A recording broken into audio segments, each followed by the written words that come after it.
Hey there folks, my name is Hayden and I am your board game buddy, at least I'd like to be. This is Carcassonne. We're learning how to play today, plus if you stick around to the end, you're gonna get some tips to maybe get a little better score, maybe have a little more fluid of a game. If you do like this, please do like and subscribe. It helps me out. If you want to just support me or see more of this content, you can do that. But let's go ahead and just dive on into it.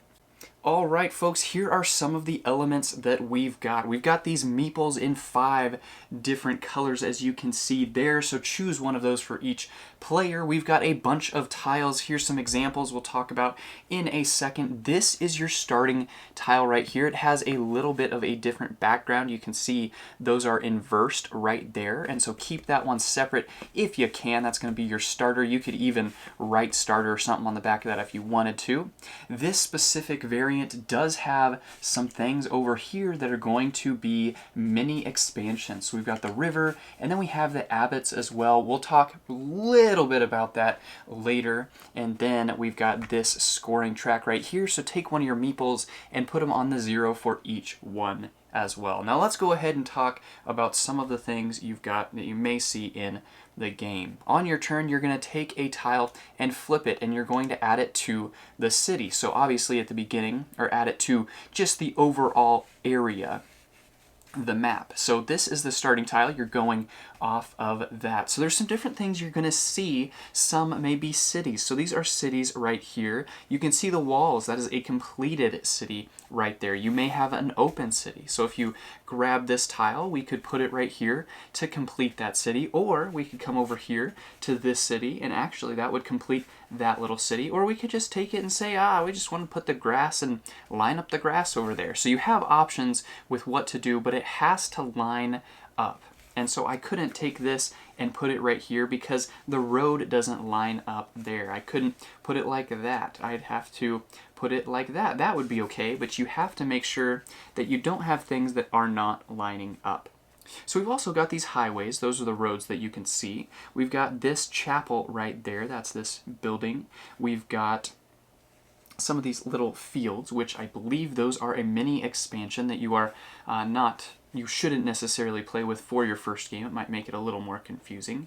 But then you've got these, which these are going to end the road. So you can see the road goes all the way over to there. So it ends on either of those points. But those are most of the things, if not all of the things, that you're going to be seeing. So on a turn, let's just give you an example. If we grab this tile right here, we can put this wherever we would like. So let's say we just want to put it on this road.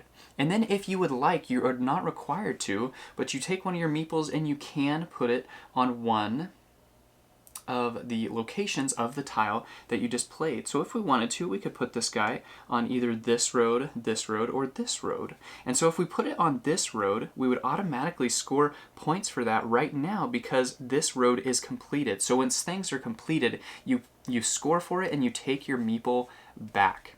So let's say that this was not completed yet, and so we've got 1, 2, 3, 4 of these with an open road right here. We draw this tile, and then we put it right there. Now we would get to put our meeple there if we wanted to. If someone else's meeple was already on here, we could not go there.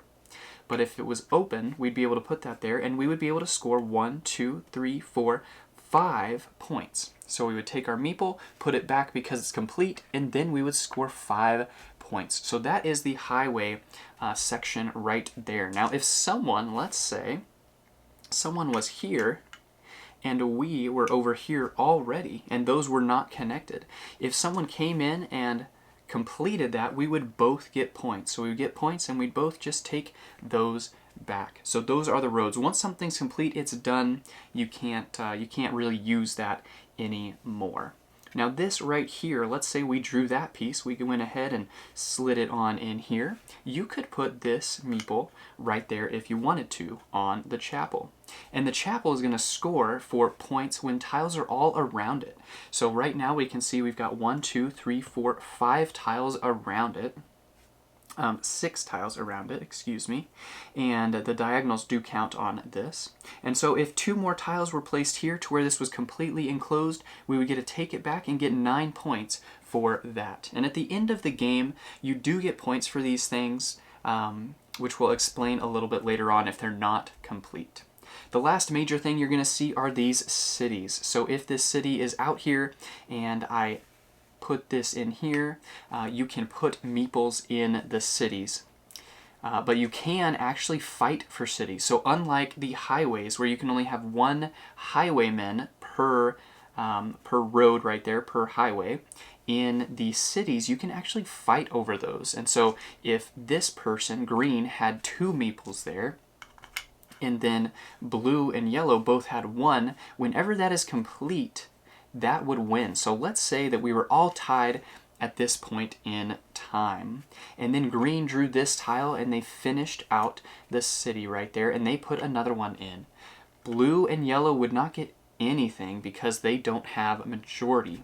They don't have the knights to defeat green, and green would take the point. So you're going to get 2 points per space, so 2, 4, 6, 8, but you're also going to get 2 bonus points for each shield that's in there. So green would score 10 points, and then since it's completed, would take their meeples back. So that is basically how the game is played. You're going to take a tile and place it. So I could take a tile and place it. If I want to, I could place a meeple. If I don't want to or can't, then you don't have to. So you don't have to place a meeple every time, but you often will want to, as that's how you score points. But there's some tiles you might not want to use to pursue different things. And then once something is completed, that's when you take your meeples back. You can only have 1 meeple on each of these chapels. You can only have 1 meeple on each highway unless it's a specific scenario where they're not connected. So again, I'll show you that real quick. If this was here and this was here, that is okay. And then if they do become connected, both would score and take those off. One more thing to mention with cities is if 2 players are tied when it is completed, then they both get the points. So in this instance, both green and yellow would score all of the points on that one if they're tied. And that would be true if more than 2 players are tied for that as well. The game will end when all of these tiles are gone. So once the very last tile is placed, then the game ends immediately. Now, scoring at the very end of the game, you're obviously going to have your score throughout the game, but you still score incomplete things as well. And so for each city space, you're going to get 1 point for each of those. So normally it's worth 2, but it's only going to be 1 for those. You do score 1 for that little shield as well that is there. And then for each incomplete road, let's say we're over here on this road, 1, 2, 3, 4, you are going to get points for that. And then let's say blue was over here on this monastery, it's not completely closed in, they would still get 1, 2, 3, 4, 5 points for all of the tiles that are around those. And that is how you score the end of the game points, and then whoever has the most is the winner of the game. Now there are a couple other things that I would like to mention real quick. This game does come with some bonus rules right here. Here are some supplementary rules for some mini expansions. The Farmers doesn't actually use any different pieces. What it does is it allows you to take one of these meeples and put it in the fields over here. So you can put it on any of this grassy area, and then you'll get points at the end of the game. Now these are going to be stuck for the whole game, so you do need to be careful with that. I will let you read up on that, and it does show you the scoring and all of that. A touch more complicated, so probably not what you'll want to do your first game. You also have the river expansion, which has these river tiles you can place kind of like this, and then you do that at the beginning of the game instead of using this starter tile. So you've got a couple of different options if you wanted to play with the river.